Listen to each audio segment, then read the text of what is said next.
Welcome to DMV Doers. I'm Mark Haw. Today we have an opportunity to speak with the founder of the DC-based Go-Go Museum and also longtime community activist in the region, Ron Moten. Ron, welcome to DMV Doers and DC News Now. Thank you for having me. We are so glad to have you, Ron. We're going to talk about the Go-Go Museum in just a bit, but we want to talk a little bit more about your journey. You're born in D.C., had a brush with the law, and then turned your life around, and you became more than an impactful community activist. Why was that important? Well, if you look in the Bible, most of the people that God uses or used had some brushes. I won't say with the law, but they made some mistakes, and they changed their life around and became tools used to change the world. And I've learned from a lot of people who had those experiences, and the upbringing that I had in my family, which was good, even though I made a few mistakes. That allowed me to take those experiences and mishaps and turn them into tools to change others, and also stop them from following the footsteps that I made when I went astray from what I was taught as a child. Ron, as a community activist, you're certainly not trying to win a popularity contest. I'm sure with that activism, comes scrutiny and criticism. Was there a moment, though, that you said, hey, I need to speak out because, there's some issues here that need to be addressed, and the spotlight needs to shine on that. Was there a moment, or was it just a combination of things that really got you or led you to speaking on behalf of the community? Talk about that. It was two things. One, the Million Man March, I was working with a group called Ceasefire No Smoke, the Brothers and Sisters, where I started my activism work. And I was a youth spokesperson one of the youth spokespersons for the Million Man March. And I actually had Philip send you one of those pictures. So that experience allowed me to use my leadership skills in a positive way. And then in 1996, when the control board took music and trades out of DC public schools, which would later happen around the country,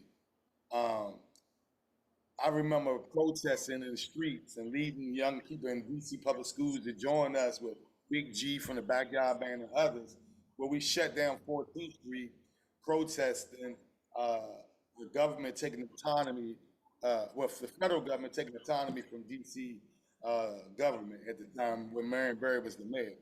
So those were the two things that started my activism. And then from that point, I would go on to start my own organization and do my own work with Peaceaholics, other things where we squashed over 140 beefs, over 40 beefs, and we sent over 140 children to college. Me and my then partner and all my colleagues that worked together to do something that, I haven't seen done since then in Washington, D.C. Ron, what were some of the other efforts that stood out as far as your activism that you're most proud of, and maybe some of the challenges? This building that I'm in right now, where the Go-Go Museum is owned by former gang members and myself. It was a Czech gang that I worked with. Steve Buscemi, the actor, did a documentary on them. They were over 400 deep, and they said run gallery plays. And taking the leaders from that gang and starting a social enterprise that were going to do some great things in the city was one. Don't Mute DC movement was another. Help and make Go-Go DC's official music was another. Getting with a group of Washingtonians and deciding that we were not going to be called convicts after we made a mistake, and working with city officials and giving them the title returning citizens, and then to go to see presidents and people around the world use that title for people who made a mistake. That's another thing that we've done. Of course, the Go-Go Museum, but it's so many things. But I just sit back and I was looking at a lot of pictures, And when I looked at those pictures, it just gave me a moment to reflect on the wisdom and the blessings that I got from God to meet so many great people like Dick Gregory and Amelia Borton Robinson and Annie Lee Cooper and Jimmy Kemp, Jack Kemp's son, and so many other people, Marion Barry, and all the mayors, all the elected officials, but most important, the people who work in the trenches that came before me, Reverend Willie Wilson, all these people I learned from their strengths and their weaknesses, and it's made me a better person. You know, Ron, you're approaching 60 now. We're not going to say how old you are, but you talked about reflection. Do you ever just kind of maybe just sit back and, not only reflect on your journey, but, just reflecting on, how your advocacy has helped other people? Yeah, I mean, when I walk outside every day, somebody comes up to me and say, "You helped me, you helped my brother, you helped my mother." That's the gratification you get because, like, helping your community is not always easy. Sometimes it's an unappreciated journey, right? And it's not always rewarding. A lot of times people think you have money, but you don't have no money because everything you do is for others, right? And it might appear that way. So when you with your family, your children, sometimes you're not able to do all the things you want to do because you're helping others. Sometimes that makes you feel a certain way. But when you walk out into the street and people walk up to you and they tell you, "Saved my life," it was some words you said that made me think, or this, that, or the other. Those things make me feel. Well, and then I also know there were people who helped me.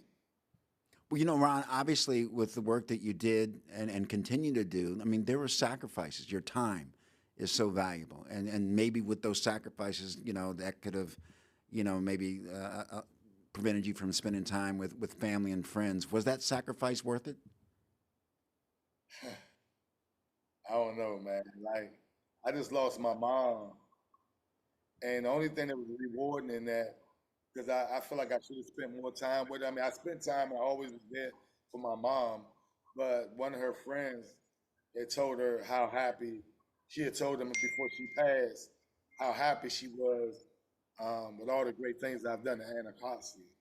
So that kind of helped deal with the pain of losing my mom, but nothing can replace the time that you take away from your family to help others, especially when it doesn't. Sometimes it goes unappreciated. You said something a few moments ago that stuck with me that you met a lot of great people, but they also met you. And you've been recognized for your work over the years. And quite frankly, I had an opportunity to see you recognized last November at the French Embassy for the National Association of Black Journalists. They recognized your work in the D.C. area, and your remarks were so moving. Let's go back to that night. How did that make you feel to be recognized for all of your contributions? Well, I've gotten a lot of awards, but that was special because coming from people who have the pen and knowing their sacrifices these days, because it's harder for them, it means a lot because they're a special group of people. Anybody who wants to be a journalist in this day and time, they're special people. So to be recognized by journalists who speak for the people was very special to me. And the people who were in that room were very special. One of my favorite friends, I would call him, he tells me when he thinks I'm right and wrong, it's Kobe King. He was in that room. Cortland Malloy, and people like that who've done many of stories on me, and Keith Alexander, and Miss Roloff, and all those great people. If that's a great feeling, man. To be honored amongst people who've written a lot of stories about you, but also have breathed wisdom into you. But see, I remembered that. I was there, and they were recognizing you for your work, and yet you didn't make it about you. You recognized other people that impacted your life, that helped you on your journey. That's just an act of selflessness, man. And that's why when you said earlier, you've met a lot of great people, but that's when I was saying those people also met you because, man, you've made such an impact in the region. And that night had to be special for you. Stay with us. We're going to continue our conversation with Ron Moten, the founder of the Go-Go Museum and longtime activist in the DC area. We'll be right back. Welcome back to DMV Doers. I'm Mark Hall. We're going to continue our conversation with longtime DC activist and founder of the Go-Go Museum, Ron Moten. Ron, let's continue our conversation. Let's talk about the Go-Go Museum. I got to tell you, man, I went to the University of Pittsburgh long ago because I'm older than you. And we had some guys come, and women come up to the University of Pittsburgh, and they brought this thing called go-go music. And it took a while for us to kind of get used to it. But then, man, after a while, it just became infectious. Talk about the Go-Go Museum and what it represents. Well, it represents a lot. I mean, it's in historic Anacostia for one. You look to your right, 11th Street Bridge, formerly known as Freedom's Crossing, is the bridge that our ancestors walked to freedom in Washington, D.C. in 1862. Frederick Douglass House is a few blocks up the street. Union Temple is a few blocks up the street. Marionbury Avenue is around the corner. So let's start there. But opening this institution in a location where much of the music started, Rare Essence, Experience Unlimited, Trouble Funk, Junkyard, all from Southeast DC. One of the last frontiers left where I call it reminds me of the chocolate city I grew up in. Is very special because we're trying to not only build a museum here, but a renaissance that preserves the music, the history, and culture with the museum and other businesses that are here. And I want to thank our mayor and some of the council members who help not just the museum, but places like Ground, Sycamore Note, South Padilla, Sweet Tooth, like all these great Black establishments open, right, in this historic district. So you walk in the museum and you got 16 exhibits that are interactive, right? The children love it, the adults love it, the seniors love it. We have AI power holograms, right? That only now that I know of two museums that have it outside of us, the Jewish Holocaust Museum and the one they just opened up for Theodore Roosevelt, the president, right? And so we have things in Southeast that you don't see anywhere else in the world. And we have a concert. We teaching young people. Thanks to TD Bank, they gave us funding to teach young people how to do sound engineering. The mayor, DMPEG, all these agencies and all these different funders from the community have helped us make it with a bare minimum, but we get to where we want to be a state-of-the-art museum, right, that nobody can duplicate. That's what I want to see. I want to create something that people like, we got to go there. You go to DC, you got to stop at the Go-Go Museum. I mean, it's like that now, but we're trying to take it to the next level. And with the help of the mayor, the council, and especially our donors and sponsors, is very important. We're about to have a fundraiser very soon in October. We're working on now. Ron, when people come to the museum, talk about the experience. What are they going to learn? What are they going to see? Well, they're going to see a lot of great things. So first of all, you're going to get the history. You're going to learn that Go-Go music is one of the few music that is still controlled by the people. It hasn't been colonized. So we have some sense of control on it. You're not going to get too many bad things right now on Go-Go because we want to preserve it and make sure it's never criminalized again, right? You get to learn about the culture and how streetwear started in Washington, D.C. with the Madden shop before your Calkins, your food booths and things like that. You're going to get to see 50 years of EU, the biggest hit in Go-Go that came from the band EU that started off as the Jimi Hendrix project, Jimi Hendrix Experience. They wanted to be a rock band before a Go-Go band. You learn about Rare Essence. You learn about Go-Go and hip hop. They're cousins, right? And how most people don't know that Go-Go has been sampled thousands of times by hip hop. They only think that we remix hip hop, but we're cousins. We support each other. You learn about women in Go-Go, the family tree of Go-Go, Afro modernity, don't you DC, and most important, you come like this Saturday. We're gonna have a great concert right in our secret garden out back, so you get to feel the music. Do you have your own background in go-go music? When you were younger, were you involved with some of the artists? So Did to you be ever do honest any with you, I used grip to be work? in this crew called the Gangster Chronicles. So we used to go to the Go-Go's deep, 100 deep, and have fun, man. It was fun, right? Hold on one second, open the door. I I'm sorry. I also used to be a big promoter. I had a company called Red Door Entertainment. Yeah, how y'all doing? I had a company called Red Door Entertainment that did a lot of big events in Washington D.C. and promoted go-go venues and events. And I was an advocate. We were always fighting to keep the clubs and places open where go-go music uh, exists. That's always been a struggle all the way until go-go became DC's official music after Don't Mute DC. All right, stay with us. We're going to continue our conversation with Ron Moten, the founder of the Go-Go Museum here in Washington, D.C. We'll be right back. Welcome back to DMV Doers. I'm Mark Hall. We are having a conversation with Mr. Ron Moten, a longtime community activist here in D.C. and also the founder of the Go-Go Museum. And Ron, you had talked a little bit earlier about, maybe expanding the experience or growing the experience of the Go-Go Museum. Do you have a 5-year plan, or what's your plan Yes, now to maybe expand the Go-Go Museum experience?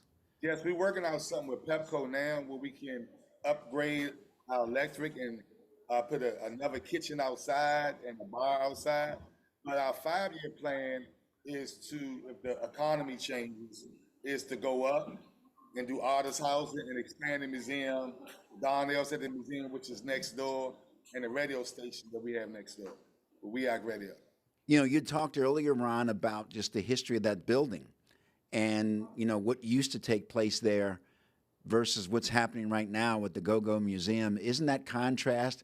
Can you have a bigger contrast, a bigger difference in what used to go on in that building that you were very familiar with versus what's happening now, which you are a big part of? I mean, talk about It's that. like it's like an evolution, man. I mean, you just watch things grow and you let God work. You just do the right things for the right reasons to get the right results. That's what the great civil rights leader told me. You wake up every day, do the right thing for the right reason to get the right results that everybody's looking for. And that's what we wake up every day doing here, trying to do our best to please our community and ourselves and build on something and on the people's shoulders that we stand on that came before us. Ron, I'm assuming you wear many hats. Talk about your role with the Go-Go Museum. Talk about your responsibilities. What is it that you do on a daily basis? Right now, I had to raise money. I'm here today. Somebody called in, so I'm about to do a tour. um, I help archive and galvanize content. I help galvanize volunteers because we wouldn't be where we are without the volunteers and people who support us, our board, people like Natalie Hawkinson, Lelania Cormasters-Berry, um, Nabi, the Jack Kemp Foundation. I can go on and on about people who I have to pull together to help keep this going as we build, right? The mayor's office, the relationships, the mayor, different businesses and different people, corporations that help us do what we're doing. And also learning. Like you got to continue to learn and grow. If you're not learning, you can't grow. So I'm learning as I go, and I try to hang around people smarter than me. So all that's part of my job. And we have great guys like Sunday Arda, another one of our curators. So just bringing in good people to help. Without those good people, this museum could not operate. You talked about volunteers and I don't know how big your staff is or your team is, but talk about the impact that your team and your volunteers have.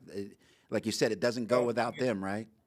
yes, when we open the doors, we basically open with volunteers. A lot of people thought, oh, they got all this money. No, we open with no operating budget, which most people do not do. And we just rolled our sleeves up and kept going, and slowly but surely we getting to where we want to be. We're not there yet, but many of those people who volunteer, they get some money now, right? But I want to pay them what they're worth, right? And that's what we're working towards. We want to do more programs for young people. We want to make sure that we have the marketing and advertisement budget. So when people come to DC, they know to come here, but not just to the Go-Go Museum, but learn about all this great history in historic Anacostia, and where I call it the best. The Washingtonian magazine said a hidden gem. This is a hidden gem over here. So I really appreciate that. Can y'all open that for me, please?